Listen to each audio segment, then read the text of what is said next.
तपस्या का फल भगवान शंकर को पति के रूप में पाने हेतु माता पार्वती कठोर तपस्या कर रही थी। उनकी तपस्या पूर्णता की ओर थी।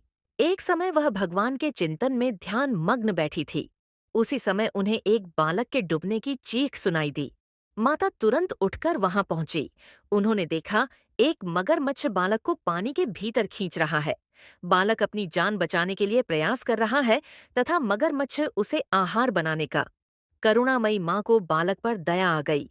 उन्होंने मगरमच्छ से निवेदन किया कि बालक को छोड़ दीजिए, इसे आहार न बनाए। मगरमच्छ बोला, माता, यह मेरा आहार है। मुझे हर छठे दिन उदर पूर्ति हेतु जो पहले मिलता है, उसे मेरा आहार ब्रह्मा ने निश्चित किया है। माता ने फिर कहा, आप इसे छोड़ दें, इसके बदले मैं अपनी तपस्या का फल दूंगी। ग्राह ने कहा, ठीक है। माता ने उसी समय संकल्प कर अपनी पूरी तपस्या का पुण्य फल उस ग्राह को दे दिया। ग्राह तपस्या के फल को प्राप्त कर सूर्य की भांति चमक उठा। उसकी बुद्धि भी शुद्ध हो गई। उसने कहा, माता, आप अपना पुण्य वापस ले लें, मैं इस बालक को यूं ही छोड़ दूंगा।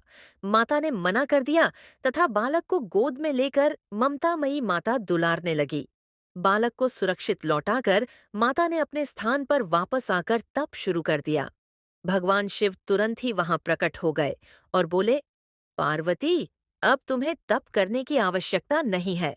हर प्राणी में मेरा ही वास है। तुमने उस ग्राह को तप का फल दिया, वह मुझे ही प्राप्त हुआ। अतः तुम्हारा तप फल अनंत गुना हो गया। तुमने करुणावश द्रवित होकर किसी प्राणी की रक्षा की, अतः मैं तुम पर प्रसन्न हूँ तथा तुम्हें पत्नी रूप में स्वीकार करता हूँ। कथा का सारांश यही है कि जो परहित की कामना करता है, उस पर परमात्मा की असीम कृपा होती है।